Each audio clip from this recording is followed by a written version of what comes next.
దగ్గరికి పోయిన తర్వాతనే వాళ్ళ డాడీ దగ్గరకు వాళ్ళు అట్లనే చెడిపోయింది ఈ పోరాడు.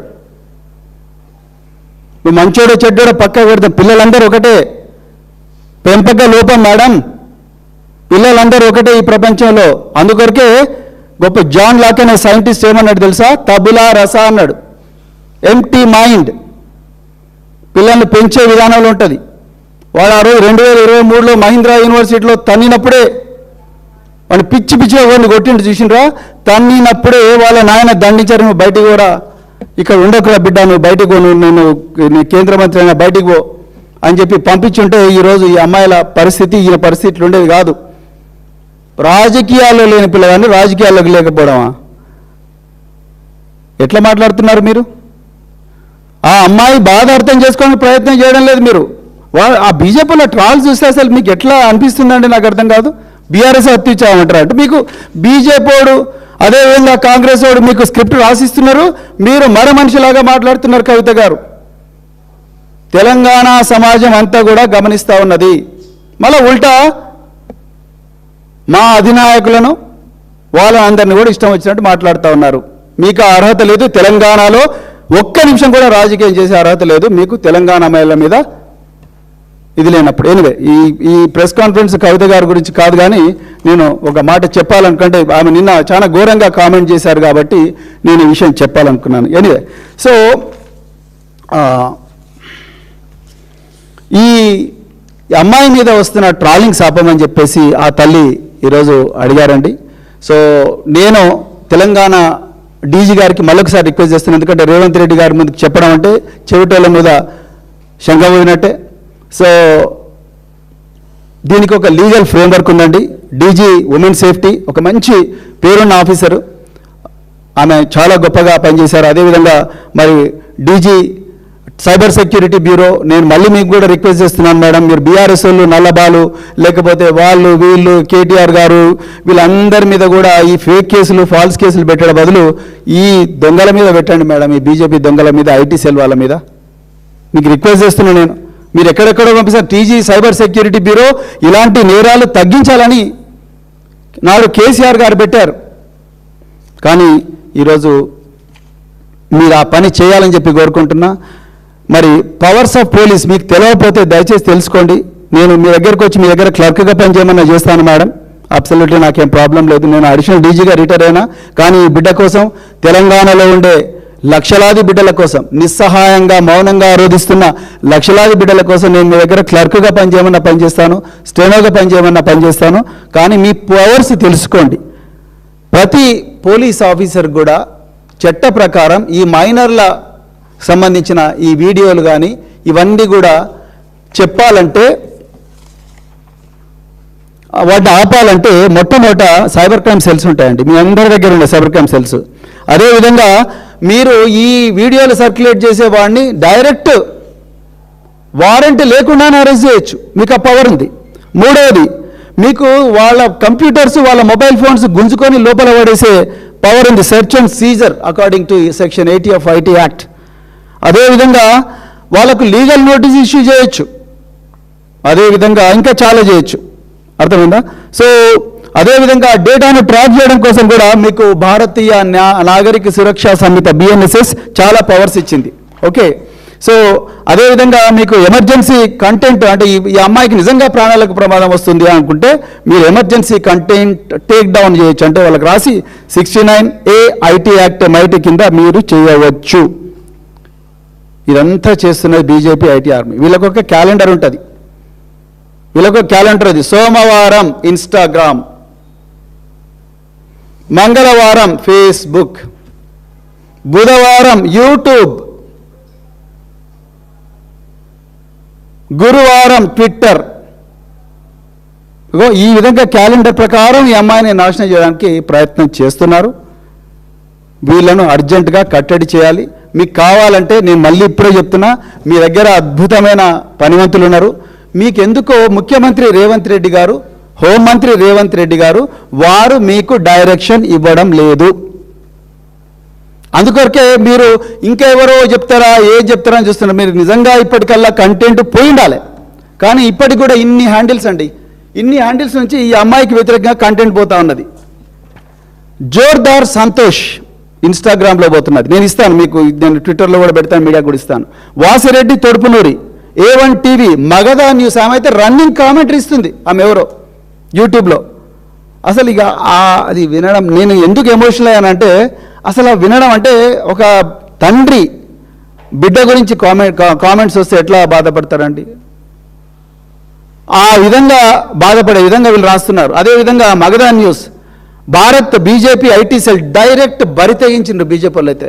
Bharat BJP IT cell, Varadi Srinu Patel BJP, Praja Sangrama Yatra Bandi Sanjay office, union home minister, you have no right to set your foot in North Block even for 1 minute mister Bandi Sanjay. మీ ఆఫీస్ వాళ్ళే డైరెక్ట్ ఇన్స్టాగ్రామ్లో కొడతా ఉన్నారు ఈ అమ్మాయికి వ్యతిరేకంగా. టీం పాయల్ శంకర్, ఈయన బీజేపీ ఎమ్మెల్యే అంటారు, నేను ఎప్పుడు వినలేదు ఈయన గురించి. Team Payal Shankar BJP MLA, Harish Reddy BJP IT cell, cab Gemini BSK సేన, బీఎస్కే అంటే బండి సంజయ్ కుమార్ సేన, Insta YouTube, Insta, Facebook, Twitter. ఏంటిరా బాబు ఇది, నాకు అర్థం కాలేదు. నిజంగా తెలంగాణలో పోలీసు ఉన్నారా, ఎక్కడ పోయినరు?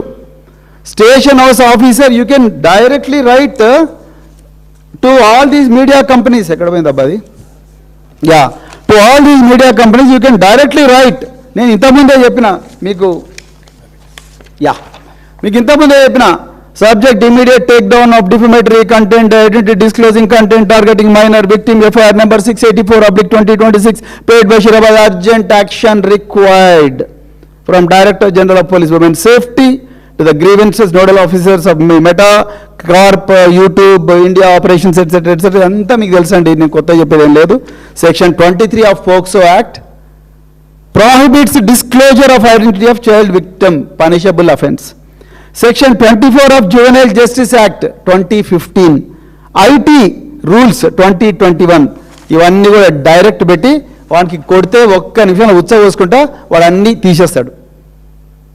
ఎందుకు చేయడం లేదండి? మీకు ఏ కోర్టు ఆర్డర్ కావాలి మేడం, నాకు అర్థం కాదు. ఏ కోర్టు ఆర్డర్ కావాలి డీజీ గారు, మీకు ఆనంద్ గారు, ఏ కోర్టు ఆర్డర్ కావాలి? మీరు చేయండి కదా, రేవంత్ రెడ్డి చేయడండి. రేవంత్ రెడ్డి పాలనలో ఈ రాష్ట్రంలో ప్రజలకు రక్షణ లేదు అనేది రూఢి అయిపోయింది.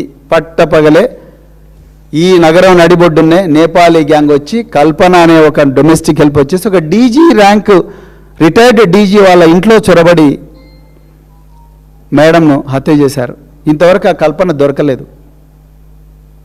అది మర్చిపోకముందే జవహర్ నగర్లో మళ్ళీ నేపాలీ గ్యాంగులు రాబ్ చేశారు. ఇవాళ కరీంనగర్లో గౌశాలం గారు, సిపి గారు ప్రెస్ మీట్ పెట్టి గ్యాంగ్ దొరికింది అన్నాడు. మెయిన్ మెంబర్ దొరకలే, కాల్పులు చెప్పినట్టు దొరకలేదు. హోంమంత్రి అసలు రివ్యూ చేసిండానండి రేవంత్ రెడ్డి గారు. మీరు రివ్యూ చేస్తే ఏం రివ్యూ చేసిండు చెప్పండి సార్. ఆ మినిట్స్ ఆఫ్ ద మీటింగ్ అయినా బయట పెట్టి చావండి. మీరు సీతక్క గారు, కొండ సురేఖ గారు, మీరు ఒక క్యాబినెట్ పెట్టి రాష్ట్రంలో శాంతి భద్రతలు ఘోరం అవుతున్నాయి, మరి ఏమవుతున్నాయో మీరు అడగండి కదా. మీకు చేతన అయితే లేదు. అందుకొరకే నేను ఇవాళ డీజీ గారిని, మళ్ళీ ఆనంద్ గారిని, అదేవిధంగా సీనియర్ ఆఫీసర్లందరినీ కూడా రిక్వెస్ట్ చేస్తున్నా. మీకు నేను ఇవన్నీ సోషల్ మీడియా పోస్టులో పెట్టమంటే పెడతా, మీకు పర్సనల్గా పంపించమంటే కూడా పంపిస్తా. సో దయచేసి దాని మీద కూడా మీరు సీరియస్గా యాక్షన్ తీసుకోవాలి. ఎందుకంటే ఆ తల్లి మళ్ళీ రిక్వెస్ట్ చేసింది, మిమ్మల్ని అప్రోచ్ అయ్యే మార్గం లేదు, ఆమె ఇంటి చుట్టూ అపరిచిత వ్యక్తులు తిరుగుతున్నారు. సో అందుకొరకు ఇదొకటి మీకు చెప్పాలనుకున్నా. ఇక బీజేపీకి ఇది ఇంకొక విషయం మీకు చెప్పాలనుకుంటున్నా. అంతకన్నా ముందు మరి బండి సంజయ్ గారు మొన్న కరీంనగర్లో హిందూ ఏకతా యాత్ర సందర్భంగా వారు ఇప్పుడు నింద ఎదుర్కొంటున్న బండి సంజయ్ గారు ఒక గొప్ప స్పీచ్ ఇచ్చారు. మీరు దయచేసి చూడాలి. ఆ అమ్మాయి తల్లి దీనికి కూడా భయపడతా ఉన్నది. అది కూడా ఒకసారి చూపించండి సార్ ప్రజలకని ఆమె నన్ను రిక్వెస్ట్ చేసింది. ఒకసారి ప్లే చేయండి బ్రదర్. ఇక్కడ భయపడే ప్రసక్తి లేనా? ఆంజనేయ స్వామికి నిప్పు పెడితే అదే నిప్పుపై లంకను మొత్తం ఎట్లా దానం చేసిందో ఇలా బండి సంజయ్ని గెలికిరియాలా. నీరు పట్టిన నిప్పు ఒక ఆంజనేయ స్వామిలాగా ఈ దళారుల వ్యవస్థను, ఈ అక్రమార్గ వ్యవస్థను, ఈ కుటుంబ వ్యవస్థను, ఈ అవినీతి వ్యవస్థను పక్కా దగ్ధం చేస్తా దహనం చేస్తా, ఇదే కాసాపు జెండా పడతా, తెలంగాణ మొత్తం చుట్టుముట్టి ఈ రోజు ఎవరైతే కుట్రలు చేస్తుండో, ఎవరైతే కుతంత్రాలు చేస్తుండో, ఎవరైతే నా కుటుంబాన్ని బజార్లో పడేస్తుండో, ఎవరైతే నా కార్యకర్తల లోపల ఆవేదన రగిలించిందో, నా పార్టీని ఇబ్బంది పెట్టిండో, నా కార్యకర్తలను ఇబ్బంది పెట్టిండో, ఏ ఒక్క వ్యక్తిని కూడా విడిచిపెట్టే ప్రసక్తి లేదన్నా. ఏ ఒక్క వ్యక్తిని కూడా విడిచిపెట్టే పరిస్థితి లేదు. ఏ ఒక్క వ్యక్తిని కూడా విడిచిపెట్టే పరిస్థితి లేదు. నన్ను ఇబ్బంది పెట్టిన వాడిని ఆంజనేయ స్వామి గారి దాంతోనే నేను చేస్తా అంటున్నాడు, మహిమతోనే చేస్తా అంటున్నాడు. అయ్యా బండి సంజయ్ గారు, దయచేసి ఆ భగవంతుడు హనుమాన్ గారి పేరును అపవిత్రం చేయకండి. మేమందరం ఇందులమే నాన్న. ఆంజనేయ స్వామి మామూలు దేవుడు కాదు. నాడు రావణుడు సీతమ్మ తల్లిని చెరబట్టి లంకలో పెడితే బ్రహ్మచారిగా, ఆజన్మాంతం బ్రహ్మచారిగా ఉండి పరస్త్రీని కూడా తల్లిలాగా భావించి వానర సైన్యంతో లంకను తగలబెట్టిన యోధుడు బాహుబలి ఆంజనేయ స్వామి. ఆ ఆంజనేయుడి పేరు తీసే అర్హత మీకు లేదు సార్. మరోవైపు మీ సుపుత్రుడు సాయి భగీరథుడు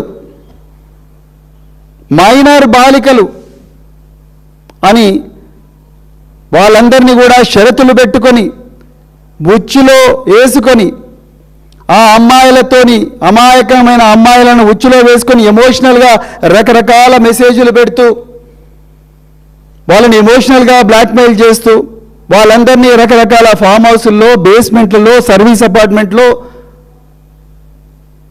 అఘాయిత్యాలు చేసి వాళ్ళ మీద పరారీలో ఉన్నాడు. ఆనాడు ఆంజనేయుడు లంకకు పోయి సీతమ్మ తల్లి కోసం లంకా దహనం చేసిండు. ఈరోజు మీ కుమారుడు సుపుత్రుడు మైనర్ బాలికల మీద అఘాయిత్యం చేస్తూ ఉన్నాడు. ఇప్పటికి కూడా పరారీలో ఉన్నాడు. మీరు ఎవరిని వదిలిపెట్టనంటున్నారు? ఎవరిని సార్ మీరు వదిలిపెట్టనంటున్నది? ఎవరిని వదిలిపెట్టనంటున్నారు? ఎవరిని భయపెట్టిస్తున్నారు? ఆ కుటుంబాన్ని భయపెట్టిస్తున్నారా? మాట్లాడే మమ్మల్ని భయపెట్టిస్తున్నారా? ఈరోజు మీ దౌర్జన్యాల గురించి, మీ దురాగతాల గురించి